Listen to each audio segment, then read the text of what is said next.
Okay, our next interview is with Barry Scott, a Rhode Island bookseller, an old friend and a guy who's been around for a while. Barry, talk a little bit about your background, where you come from, family, schools, where you grew up. Take us through your college years from the time that you were young. Just a quick bio. Okay, good. Both my parents came from Europe. I grew up in a little town of Westerly, Rhode Island, which is the border between Connecticut and Rhode Island. My first experience going to the library was with my mother when I was about 6 years old, and it was a wonderful library called the Westerly Public Wilcox Library, founded in the late 19th century, well endowed, wonderful children's room. Being asthmatic, I couldn't be in a Boy Scout, so it was reading, and it was ever since reading. Finished up public school there. My parents moved, they didn't retire, but they moved to Florida in the mid-50s. South Florida, Hollywood, north of Miami, total population 25,000, now over 500,000. Yeah. Undergraduate, undergraduate studies was at the University of Florida, Gainesville. I met the curator early on, Laura Monti, who years later became the rare books librarian at the Boston Public. Right. I didn't know that until I ran into Laura about 30 years later.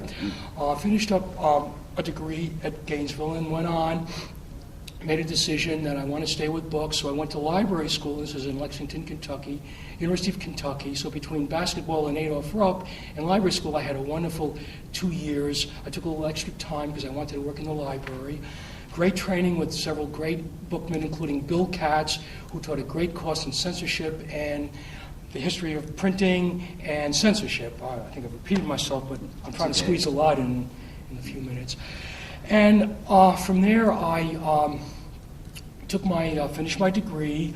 My first position, actually, I was offered a position at Roosevelt University, but I had family back in Rhode Island, in Providence, and so my Aunt Sylvia said, look, check up, see what's going at Brown. My cousin had graduated Brown back in the 50s, so I went over, made an appointment. This was on a Wednesday, and on a Friday I had an interview, and on Monday I was offered the job. This is in the 60s when this kinds of things went on. Yeah. This is before affirmative action. If there was there, I probably wouldn't have been brought in. So at Brown, I worked in the John Hay Library under a wonderful woman named Christine Hathaway. And Christine herself never had a library degree, but she worked with Dave Jonah, who was the director. Dave Jonah was a member of the group of people like Jake Zeitlin, Warren Howell. They were buying books from that generation of great book selling. I worked, as I said, in the Hay for a couple of years between the Hay and the Anne Mary Brown Memorial, which was known as being one of the great collections of 15th century books, which of course I'm not an incunableist, but it was a wonderful experience. I held the same chair, never with those qualifications, of Frederick Goff, who later, when I was a student of Margaret Bingham Stillwell, who wrote the second census of 15th century printed books. So here I'm surrounded by these wonderful books. I worked there for about a year, and I said, I've got to get out of incunables, and I want to leave Providence, for young fellows. So I went to New York, worked briefly at the Gotham Book Mart. At that time, Francis Deloff still owned the Gotham Book Mart, sold it to Annie. It was a wonderful time. Fourth Avenue bookshops. About a year after that, I decided I've got to do books on my own. So Fourth Avenue, as I just said, was still, the vestiges were still there. Biblo and Tannen, Schulte's, Dober and Pine on Fifth Avenue. So, of course, without really the experience of book selling, or the easiest way to get in really was to work with modern literature, because of the publishing houses, and because that's what I did. So I did modern first editions for about the first 10 years. And in New York? In New York City, on Gramercy Park. I was very spoiled. I was in the National Arts Club, kept a membership there, and at the Players, and at the Lotus. So I had about 4 clubs, and a lot of this was literary membership. So I got to meet people like Jay Lachlan at New Directions, Roger Strauss, publisher of Forrest Strauss and Giroux, and these were all individually owned publishing houses. And so they were all themselves bookmen, and they had an interest in what I was doing, so I had opportunities, to either help some of their authors place documents, archives, manuscripts into collections. So I began to work with some of the writers of the time. I mean, this is a small scale. I want to explain that. So I got early from that element into collection development. which has been basically what I've enjoyed doing in the trade. But after a while with the moderns, I said, I've got to work earlier because I want to work more with paper, with documentation that you don't have the concern about is it the first date of the dust jacket. I want to, or if it was books, I wanted the books, first editions, to be beaten up copies, but they were authors' copies or publishers' agents' copies, where you could say, you justify this piece in a collection because this will show you what the author's thinking and doing. Well, after I left Moderns, as I said, I really just opened myself up to everything. And that's what I've been doing now, I'd say, for the last 30 years. And most of the work is with institutions, sell and buy to each other in the trade, few private collectors. And being in this business for this period of time, I've seen not only the changes, but I've seen new generations of librarians coming in. And because of our training, and my wife, the same, also a librarian, have this kind of common language. There's a sharing, and I understand what's on the other side of the desk. Mm-hmm. Now, maybe you want to ask me another question because I can... That's fine. You could keep on going. Just talk a little bit. I'm very dry. Well, we'll stop a second. We'll get you some water. Good. What are some of your fond recollections of your early days in the trade? Some of the booksellers who treated you nicely, some who you thought were like mentors, some who you aspired to be like. Right. I mean, talk a little bit about those people. Well, it's mainly Mike Ginsberg. I wanted to aspire to be, but Mike took control along with Bill Reese and a few other great ones. So I said, Americana, I can't aspire to be because that field is covered. There were some. I was very lucky in the respect of, and they were not all members of the ABAA, ILAB, but of just people that had been around. The trade that started, as you know, the trade in New York shifted up basically from lower Manhattan and kept coming up. Even Rosenbach started from the lower to 20s, and he ended up, on 57th Street, which became Fleming. Mentors, certainly Margie Cohn and House of Books. Francis Deloff in another respect, for young writers. Looking up at people like at Seven Gables, Mike Papantonio and John Van Cohn. The Carnegie Bookshop on 59th Street, which was Dave Kirschenbaum, who did a lot with Charlie Feinberg, and Charlie Feinberg, self-made, fruits and vegetables in Detroit, but his love was Whitman, and he built this great Whitman collection, which he gave a lot to the Library of Congress, but to libraries. But that's not, Charlie was not in the trade, but I liked him as a collector who never even finished high school, but he loved American literature, and he said, I want to do this, I want to collect it, and I want to give it back to the country. Other people in the trade, I got a kick out of different personalities. The Emperor, Warren Howell was of interest. Certainly Jake Seidlin. Jake's was a great drop-in center. I mean, you'd meet everybody at Jake's in the Red Barn. I loved visiting Lou and Ben Weinstein in the crematorium, in the funeral parlor with this great sting. I mean, I liked everybody, no matter if they said hello to me or not, because we're all personalities. Yeah. We're all in the same boat together, as Red Green would say up in his program in Canada. Sorry about that. No duct tape on me, though. Okay. But because everybody has a contribution, I like working with paper, and I got to like people like Tim and Betsy Trace. Wonderful, wonderful couple. Love them both. Dearly. Who was in Stanford, who had the rubber bands who would cut them out of tubes and did great paperwork. You know what I'm speaking of. I just remember Caroler and Dick Wormser. The Wormsers, okay. I'm having more than a senior moment. I'm having a block. All right. Move on. Yeah, we'll move on. The girls, Madeline and Liana Rostenberg. They'll always be called the girls, won't they? They'll always be called this. We're not the boys. We're maybe more like the boy chicks, but that's something else. And of course, there's the English trade. I mean, going to England the first time, and you could stay. I could stay in the West End, and in Mayfair, I had a club there called the Savile Club, which was T.E. Lawrence's club. I mean, all these clubs. So I'd hang around. H.G. Wells had his writing desk there. I'd sit on his desk, but I didn't write anything. I just wrote letters home. And certainly people like Tony Rhoda, very close. Pickering and Shadow folks. The old days of the whole Dawson Combine. John Beach. There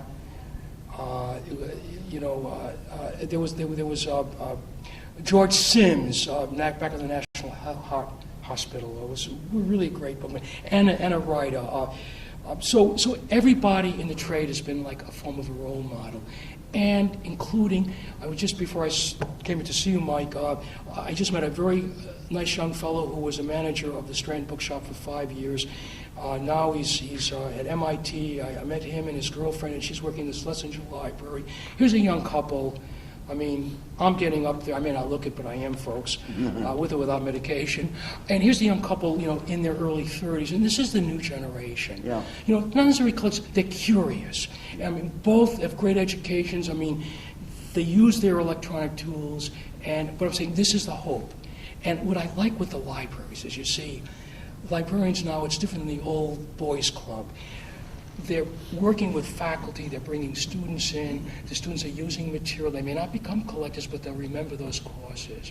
Now, Mike, I've drifted off from your usual trying to keep things focused, but I'll tell you, what else can I do? Not much else, because I can still garden. Joanne calls me in. Barry, we got to finish cataloging this book. Joanne is your wife. Joanne is my wife. Met her in a bookshop. She was a registered nurse.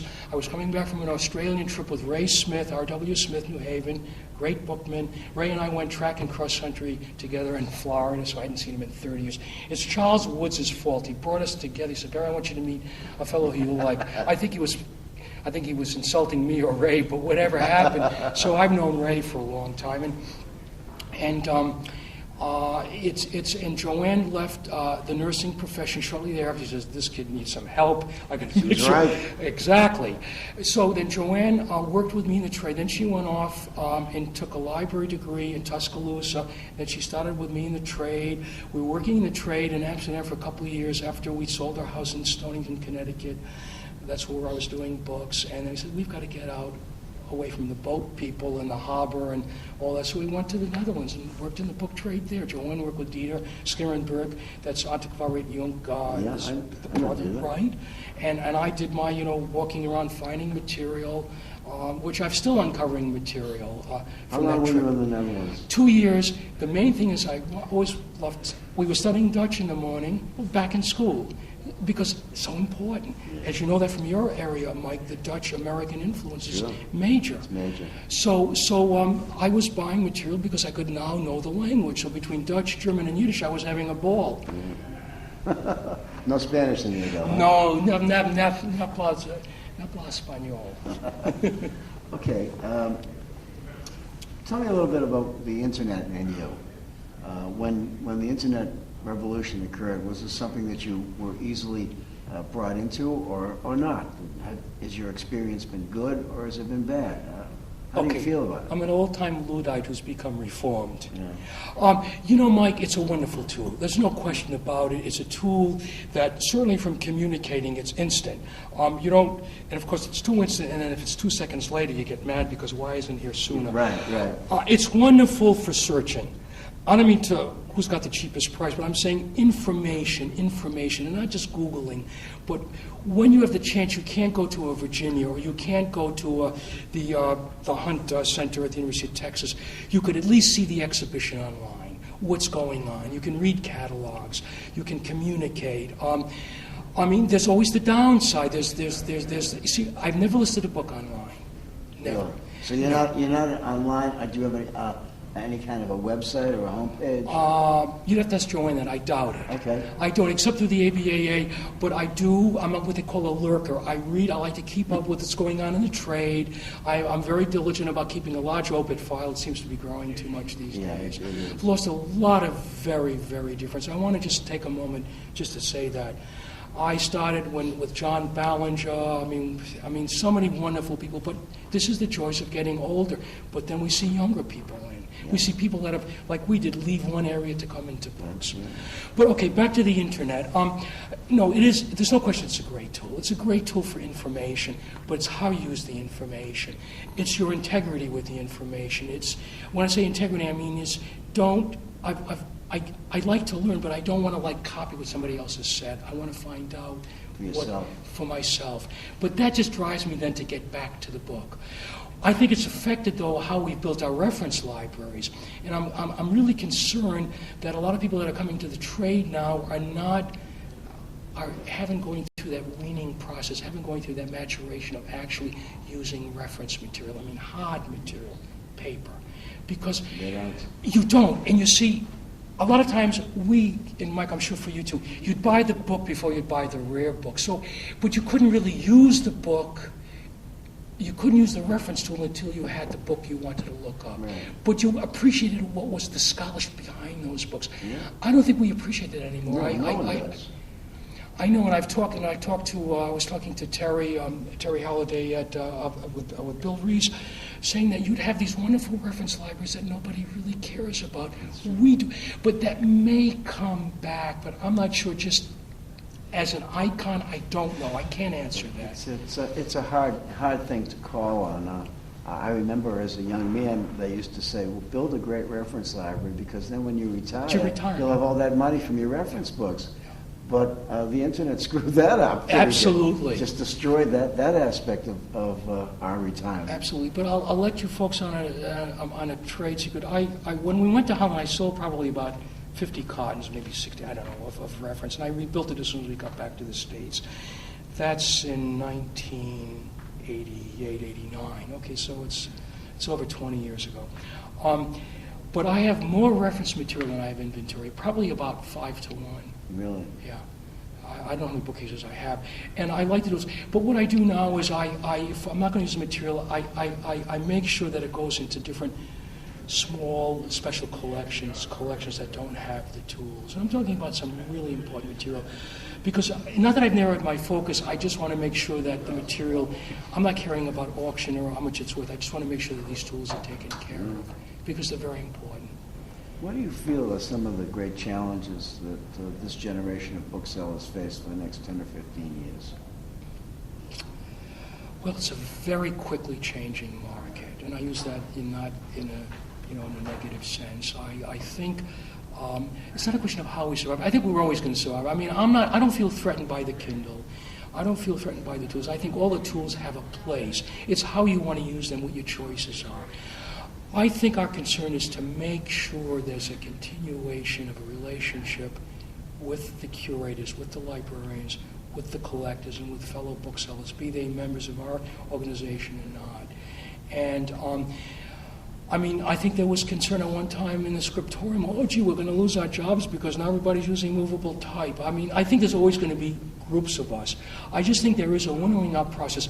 One of the issues that we have is talking about in doing book fairs, particularly the larger, more comprehensive, costly affairs, is that it's getting harder and harder for a young, or perhaps not a young man or woman, to really exhibit because of the cost of exhibiting.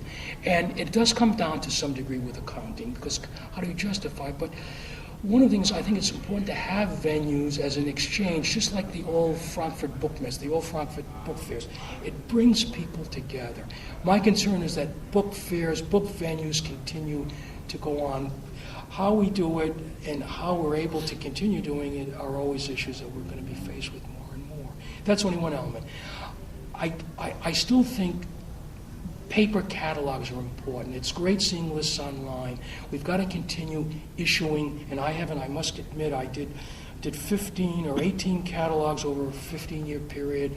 I was very fortunate because I could meet in New York, which was a great place, with people like Blumenthal, Spiral Press, and others, and have catalogs designed. Oscar Rock helped me with my first couple of catalogs. If you remember the 26 letters of the alphabet, Oscar helped me. I mean, what I'm trying to say is I think getting a printed catalog, I know people, and not just our generation, but young people like to get a catalog, a list that they can curl up with a cup of coffee. Now maybe it's a latte frappe with fancy, whatever. But the fact is, I think I'm concerned that we lose that paper element of having. We do have our auction catalogs, which I think will continue. I mean, even though they're glossy and expensive, okay, so that's a concern. But I mean, we're not going to die. We're not going to wither on the vine. And I look, I see it at this fair. I mean, I see it at every fair. There's people that have, people that want to do books that are, right now they're not ready to. I mean, not as collectors, but even as dealers. So we've always been a very small fraction of what's out there. We're always discussing, what do we do about printing on demand? What are we doing about all this stuff where it's instant publishing? Well, look, the stuff has a place. I don't like it. I'm not interested. I avoid it. So you have choices. You have choices. We have to. It's a challenge to the mind, but it's a challenge to the mind to get out of your seat, away from the computer. If you don't garden, you do something else, because you're thinking constantly. When you look at a tree, you might think about a book. I mean, I don't want to get off into too many tangents, but I look at a tree, I like to think about an apple. well, an apple with a book, right? No, or your just new an apple. An apple. So you like to separate. You see, I throw everything together. That's why I do smorgasbords and you do straight dishes. I do straight dishes. Just very straight. Last question for you, okay? That soon? Okay. That's you. Fortunately for That you. sounds like a car. You're right. The last question for you, pretty simply. If someone were to come to you, a young bookseller comes to you and says, Mr. Scott, I'd like to become a bookseller, what would you advise me? I would say, first of all, go for it. Ideally, if you're a student, try to apprentice yourself with a Mike Ginsberg or a Bill Rees or whoever. If you can't do that, maybe go work in a library, even as a page. I mean, depending upon your age, depending upon your financial needs. See, it's too bad. There were Lilly fellowships at Indiana University. It used to be that you could go and get training in a library to be a librarian and be a bookseller. So you've got to be,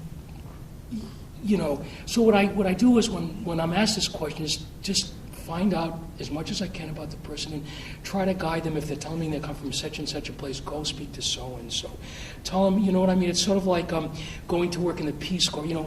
Volunteer yourself, farm yourself out, even for a few hours a day. I remember talking to, it wasn't Mike, it was John Van Coen at Seven Gables, and John said, one of the arts in our business is packing a book. This was not the bubble wrap days. This is not Peanuts days. And there's many elements to our trade. The art of packaging a book and sending it is very important. Now, that's again another tangent, but in other words, there's a lot of elements to bookselling because you have to represent yourself as a good bookseller by how you present a book, not only in a bookcase, but not also how you package the book into a package, and how you send it off. And so I try to explain those elements, which is very somewhat tangential, but try to explain that this is all part of the book world. There's got to be a curiosity. Part of it's native. You may have it and not know you have it, but then you might have a role model. So I say, go look around, enjoy. Don't necessarily running into a Barnes and Noble with a cup of coffee, which I never liked. Coffee I like, but coffee in a magazine, well, that's a marketing thing. But go into a bookstore and look around and ask questions. Don't be shy. But remember, we're all very idiosyncratic, which makes us very interesting and tedious and welcoming, not welcoming. But every personality can adjust to this. It's a great world. It's a great world to grow old into. Do you remember George Kane running around with a suitcase in his middle 80s? I mean, I see this, and I'm saying, we're getting there. We're not there yet. We're never going to get there until our last day, and then we'll get there. So it's a constant learning. It's a wonderful life. But you can't make somebody become a bookseller. It's something in that X chromosome, which is not a sexual element. It's an emotional element. Yeah. Is that the last question? That's it, man. Do I have to stop? Okay. Yeah. Thank God for you viewers. Now remember, don't bother me about computers, but visit anytime. We have good clams in southern Rhode Island. And this guy's a Boston Bruin fan. All right.